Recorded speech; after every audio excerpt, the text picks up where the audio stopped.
Hi Andy, Marcus here from One Football. Just want to ask you about what's it been like training with Darwin Núñez. Is there anything about him that stands out so far for you? Yeah, he's tall, but look, he's obviously came in. We've not been back for too long, but we have to let him settle in, and he's looked good in training, and the Brazilian boys and everyone that speaks his language are helping him a lot. I don't think me and him have had many conversations yet. We've just kind of smiled at each other, but that will come. But fantastic player. We played against him and made it really difficult for us defenders in the two games, and if he puts in day performances, then he'll be a really good player for us.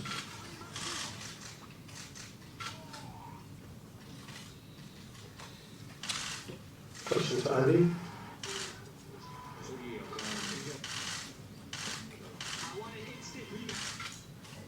Go ahead. Yeah.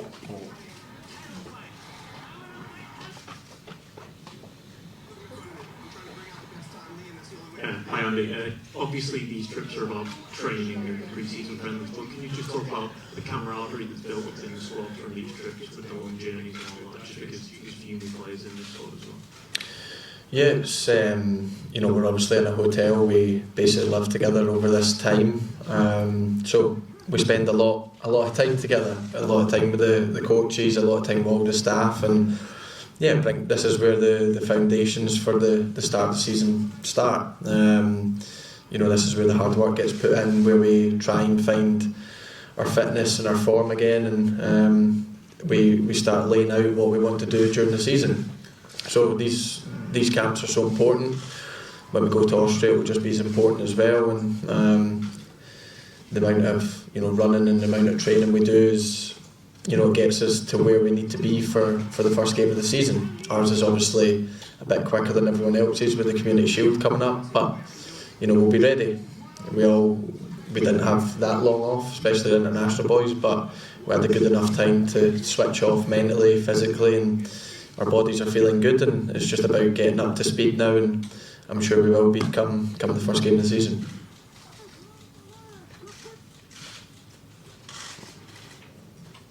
Yeah.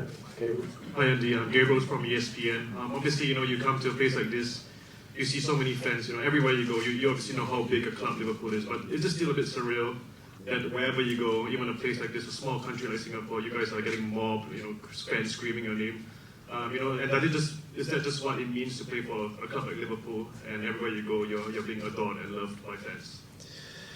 Yeah, I think the day you sign for Liverpool, you play for a big club, but when you come to these places, it just reminds you of how big the club actually is. You come to countries like this, and the fans they're so welcoming of you, as if you're their heroes, and they're waiting outside the hotel.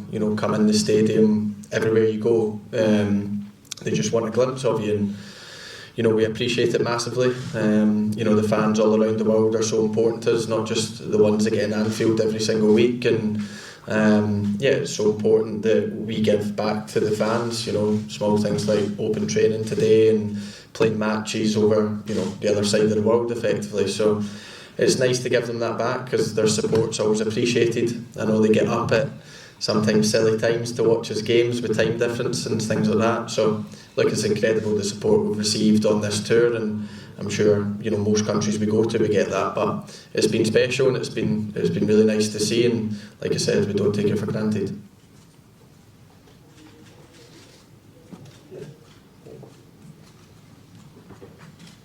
Hi Andy, Laura from the Straits Times in Singapore here. Just now you mentioned about how pre-season is important for you guys to lay the foundations for the following season, right? So last season we came really close to winning the quadruple. So is there an expectation this time to come to do that again? Or is there added motivation or pressure because of that?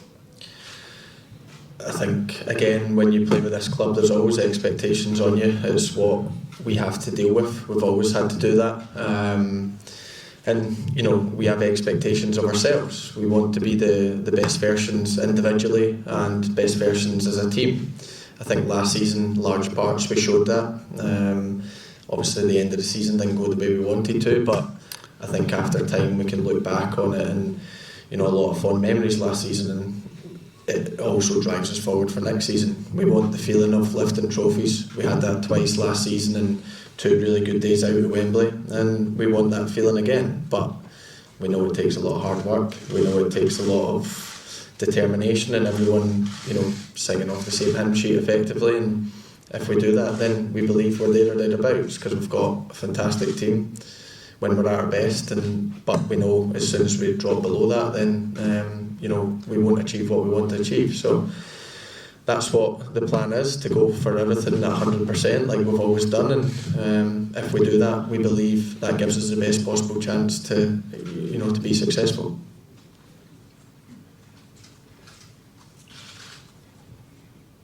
Andy, you left a heat wave in the UK, so when you came down to Asia, probably that wasn't such a big shock. But what about the humidity? How's that been affecting? Jürgen's having a bit of a laugh there, so I guess it's been an issue. It's made training a little trickier, especially the tougher sessions, but it's something that's part and parcel of football. When you come over to these countries, that it's different weather. And being from Scotland, we're not quite used to that. I'm very used to the rain, not quite the humidity, but like you said, it's a heat wave back in the UK just now, so hopefully when we get back there's a little bit of rain, a little bit cooler, so it certainly makes it easier for training. But like I said, it's all part and parcel of it, training at different times, training in the dark, things like that. But it's warm all year round here, I think, and we've adapted well, and it will only help us. Training in that kind of heat will get us fitter quicker.